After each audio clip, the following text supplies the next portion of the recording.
Good morning friends. आप सभी का डिप्लोमेटिक आईएएस यूट्यूब चैनल में स्वागत है।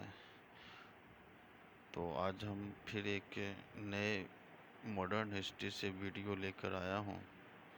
तो देखिए, आज जो हम बात करने वाले हैं, पिछले क्लास में हमने आपसे जो बात किए थे, हम वहाँ पर डेनिश या डेनमार्क कंपनी के बारे में छोटी सी चर्चा किए थे। आज जो हमारा लेक्चर का जो पॉइंट है, आज हम थोड़ा सा फ्रांसीसी कंपनी के बारे में जानने की कोशिश करेंगे। तो देखिएगा, यहाँ पर अगर हम बात करें फ्रांसीसी कंपनी की, अगर बात किया जाए तो यह भी कंपनी भारत में आते हैं। उनका भी उद्देश्य लगभग एक ही है। इसका देखिएगा, इस कंपनी जो बनते हैं, यह इसका 1664 ईस्वी में इसका गठन होता है और ये 1667 ईस्वी में इसका भारत में इसका आगमन हो जाता है। ठीक है, तो ये इसकी चीज़ को थोड़ा सा देखिएगा। इसमें कुछ महत्वपूर्ण पॉइंट है, उसको थोड़ा सा देख लीजिएगा।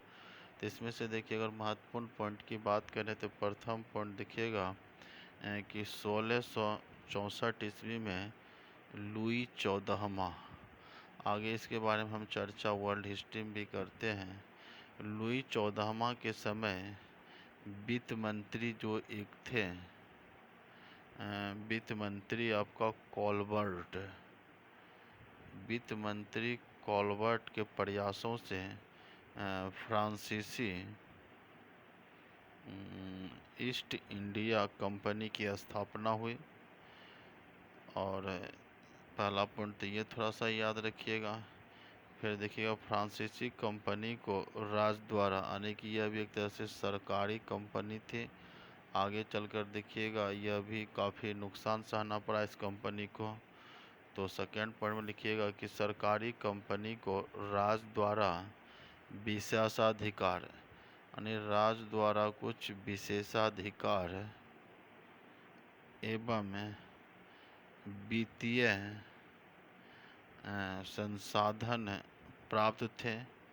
यह पूर्णतः क्या थी? यह पूर्णतः एक सरकारी कंपनी थी। ठीक है, उसके बाद नेक्स्ट पॉइंट में देखिएगा कि 1668 ईस्वी में फ्रांसिस केरो के नेतृत्व में प्रथम फ्रांसीसी दल भारत आया था। केरो के नेतृत्व में आया था और सूरत में व्यापारिक केंद्र की स्थापना की। भारत में प्रथम फ्रांसीसी गवर्नर कौन थे? डुप्ले थे। यानी कि यहाँ पर कह सकते हैं फ्रांसिस केरो के नेतृत्व में प्रथम फ्रांसीसी दल ये क्या किए थे? भारत यह आए थे। और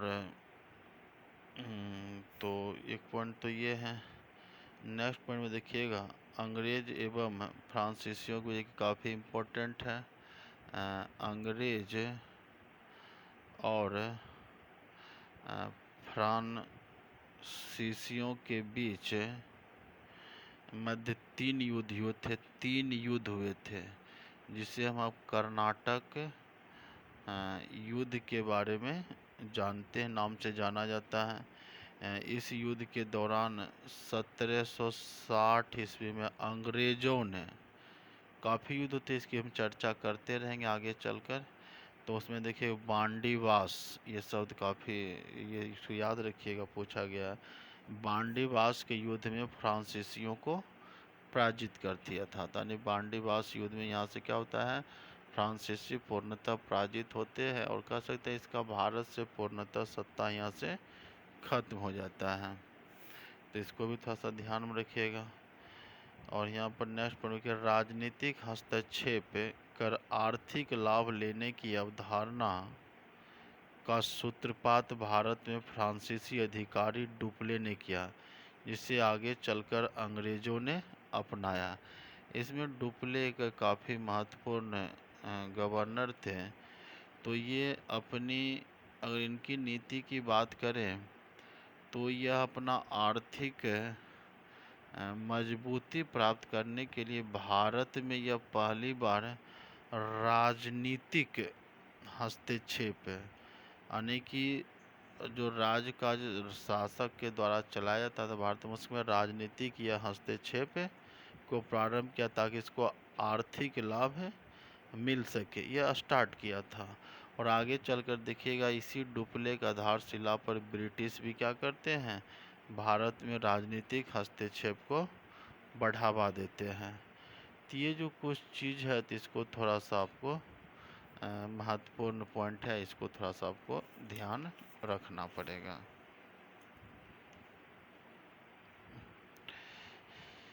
तो फिर यहाँ पर देखिएगा, अगर हम इसकी भारत में फ्रांसीसी फैक्ट्री की बात करें तो सभी तो आते हैं तो कुछ ना कुछ फैक्ट्री लगाते हैं, तो कभी कभी देखिएगा फैक्ट्री से भी यहाँ पर सवाल क्या होते हैं, पूछे जाते हैं। अगर हम इसकी फैक्ट्री की बात करें तो इसका जो प्रथम फ्रांसीसी फैक्ट्री का जो स्थापना हुआ था 1667 ईस्वी में, कहाँ हुआ था, सूरत में। और यह किसका काल था, इस समय पढ़ेंगे तो औरंगजेब का काल था। औरंगजेब के काल में ही फ्रांसीसियों ने सूरत में 1667 ईस्वी में एक फैक्ट्री की स्थापना की। 1664 में तो ये कंपनी बनी थी, 67 में ये आगे, जो कि हम यहाँ पर बात किए थे कि 64 में यह कंपनी बनती है और 67 में एक सूरत में अपना यह फैक्ट्री की स्थापना करती है। नेक्स्ट पॉइंट में देखिएगा, फैक्ट्री की बात करें तो 1669 में मुस्लिमपट्टनम गांव में फैक्ट्री स्थापित हुई। बाद में यही पांडिचेरी के नाम से जाना गया, यानी कि जो आपका, नहीं ये पांडिचेरी की नहीं बात करें, ये 1669 में मुस्लिमपट्टनम में फ्रेंच फैक्ट्री स्थापित हुई थे। फिर एक कंपनी था 1673 ईस्वी, 1673 ईस्वी में भी इसने क्या कहता है, पहले इसको